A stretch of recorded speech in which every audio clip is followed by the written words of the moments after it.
Bonjour, dans cette vidéo, nous allons apprendre comment saisir un programme de calcul dans le logiciel Scratch 2. Le script à saisir est le suivant.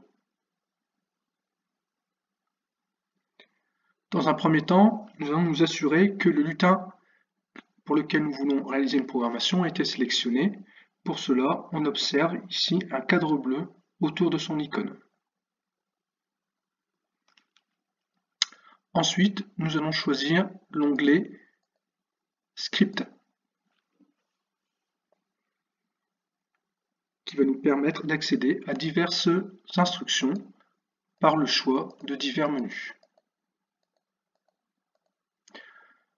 Dans notre programme de calcul, on constate que la première instruction est l'instruction quand drapeau vert est cliqué, le drapeau vert étant celui-ci. Cette instruction, qui va déclencher l'exécution du programme, est accessible à partir du menu événements. Les étiquettes ont un fond marron.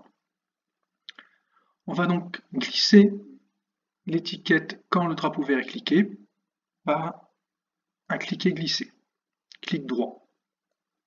On vient comme ceci déposer l'instruction dans la zone de saisie du script sur la partie droite de la fenêtre.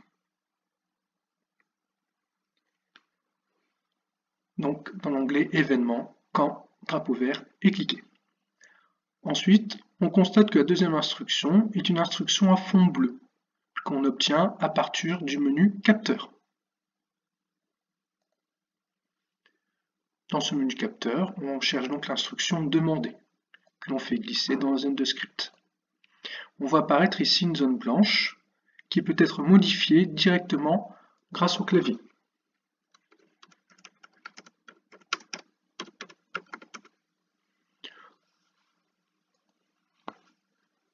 Ou bien avec le nom d'une variable.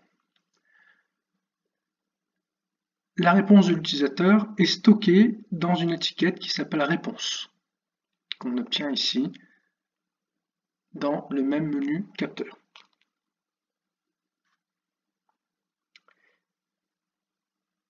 Troisième instruction, instruction mettre à réponse. Cette instruction-là est une instruction du menu données. Dans ce menu données, nous pouvons créer des variables, mais également des listes. Dans notre programme, ici, l'instruction 3 fait référence à une variable nommée A. On va donc créer une variable grand A. La création de cette variable nous fait apparaître 4 nouvelles instructions. Mettre grand A à 0, ajouter grand A à 1, montrer la variable grand A, cacher la variable grand A. Ici, nous allons sélectionner la variable A, donc elle est visible à l'écran, ici. On peut la cacher comme on veut.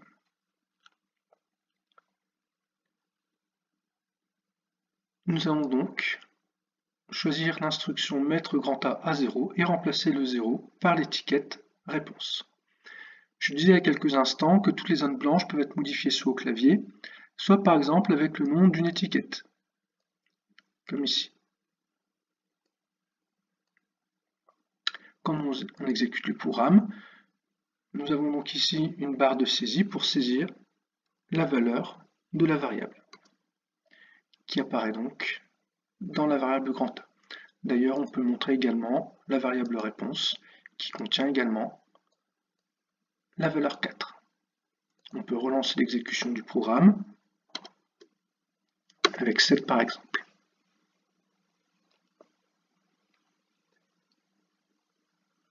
On va poursuivre le script en créant deux nouvelles variables correspondant aux instructions 4 et 5 dans le menu données. Donc une variable grand B et une variable grand C. On constate que dans ce cas-là, les 4 instructions font référence à la dernière variable créée. Mais grâce à la petite flèche noire, ici on accède à un menu déroulant qui nous permet de sélectionner telle ou telle variable.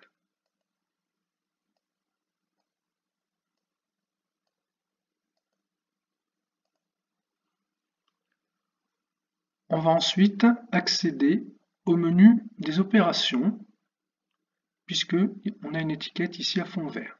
Donc, opérateur, dans lequel on retrouve diverses opérations mathématiques. La première opération à laquelle on va s'intéresser est une multiplication que vous venez remplacer à la place du 0. Et ensuite, une addition.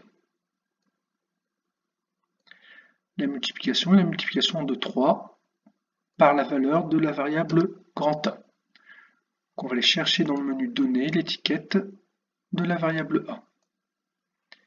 Et également l'étiquette de la variable B pour l'addition avec 5. Pour finir ce script, on va aller dans le menu Apparence et on va demander au lutin de nous indiquer la réponse. La réponse se trouvant ici dans la variable C.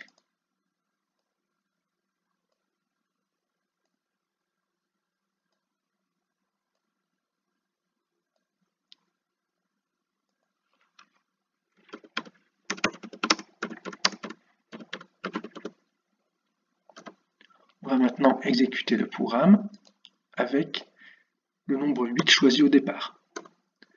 On obtient donc la réponse de 29.